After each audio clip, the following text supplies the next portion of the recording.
Will Instagram-worthy offices lure people back to work? What we're talking about here is companies are trying to get people to come back into the office, mostly in a hybrid format, but others are trying to get people to come back full time, and so there's this constant scrambling of leaders to go, okay, how do we attract people to come work for us? Let's just call it that.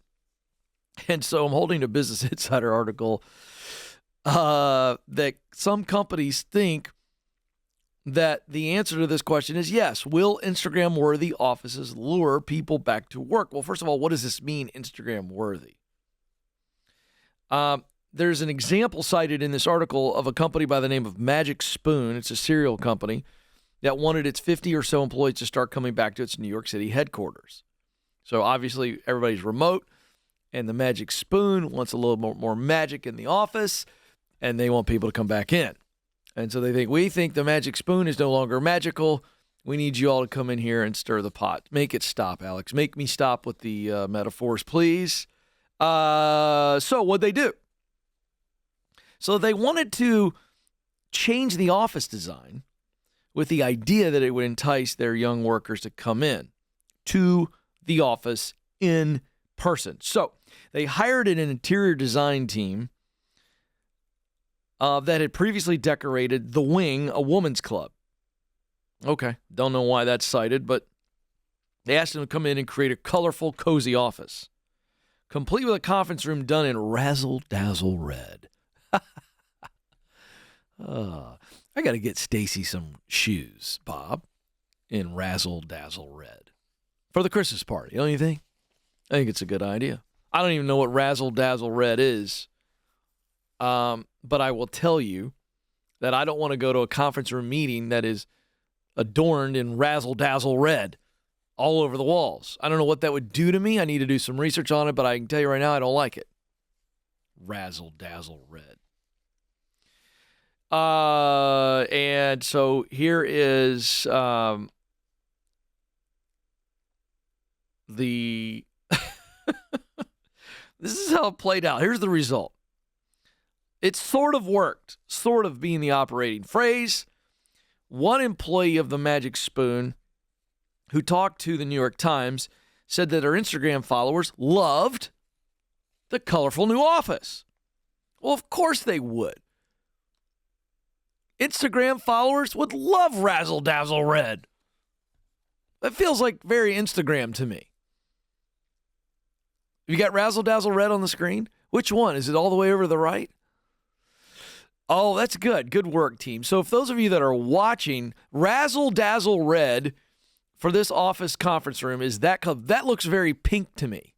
It looks like pink lemonade. Razzle-dazzle red. I would paint it, what are we doing here, white. That's what I would do. But that's no one's hiring me to do interior design. All right, so here's what she said. The employee goes in to the office, takes a picture of the razzle-dazzle red and presumably other things around the office, and she said that her followers loved it. But something that Paul Harvey would never say is the rest of the story. She recently left the job. But her friends saw the Instagram post of the office before she left and said it was sick, as in good sick. It's all confusing me how someone could look at a conference room painted in razzle-dazzle red and call it sick, but they did. She loved it. They loved it, but she still left. Why? Because people don't stay at companies based on the interior aesthetic. They just don't. So the New York Times posted the article, and so what did some of the readers say? What did you, the people, say about this idea, this strategy of making the office so aesthetically pleasing that people will want to come back to work? One person said this is just pizza for the new generation. The pizza party on Friday afternoon that has now been completely lampooned. Which, by the way, can we just say to leaders out there, you could still buy pizza for people, but just make it that. We're getting you some food. That's it. We're gonna supplement one of your meals today. We're gonna make this big team bonding. Don't make it anything more than, you know what? Anybody want some za? All right, I'll order it for you. Let's keep it simple. This is what they said. Pay us a livable wage and treat people with respect and provide equity, and people will want to work for you. Imagine that. Great point. Another comment. We just want to be able to afford a house and health care, please. Another comment. What's Instagrammable are all of the things people can do when they're not spending 8 hours each week commuting for no reason. So again, I'm going to speak to this more about what people really want. Like, why will any of us go into an office? Why will any of us show up and be engaged? Because remember, this isn't really about where we do the work. It's why we do the work. Here's one comment that it was hilarious. Babes, how about you put the decor and rent fees towards higher salaries? Stop telling people they need 53 years of experience for an entry-level job so you can stop roadblocking your own hiring process and stop trying so hard to make the office happen. A lot of frustration there, but a lot of truth baked into that comment. And another one, y'all will do anything but pay people more. And then one with a face, the old hand to the face emoji. We just want to work from home. This is cringe. So, 55% of hired employees would feel more encouraged to go in the office if they got paid more to work in person. So the overwhelming response, an aesthetic office is not enough to get people in. So here is the takeaway. What's the answer? What's the answer here? It's that leaders and managers have got to put themselves in the shoes of the people that work.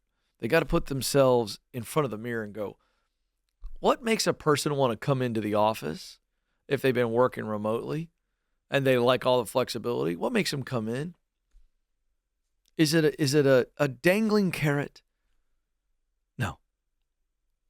They come in because you ask them to come in because they want to do the work. I know, right? Really deep. But sometimes we get so distracted by trying to motivate people, and in what we're actually doing is we're manipulating people, and this is manipulative. Hey, our conference room is razzle-dazzle red. And they go, we don't care. We want a better life. So let me break down what I just said before. People will come into work, even if they're in a remote situation, if you ask them to come in, because they're bought in to the mission, they're bought into the job, they're bought into you, their leader, because they know that they've got a better life if they're working with you and for you. Do you get that, leaders? I want a better life. Most people don't look at work the way I look at work, as this opportunity to make a meaningful contribution. I fully acknowledge that, okay? But while they may not look at it that way, they still tie it to that. Now, what they first want is, can I make a good living and reach some of my dreams and fund my freedom to live the life I want to live? That's the first thing. But what they don't realize is they still want to do something that they go, I'm proud of this. And leaders, you got to understand that. You figure that out and tie in their work and coming into the office to that, well, then let me just tell you something. Now you've figured it out, and they will come in.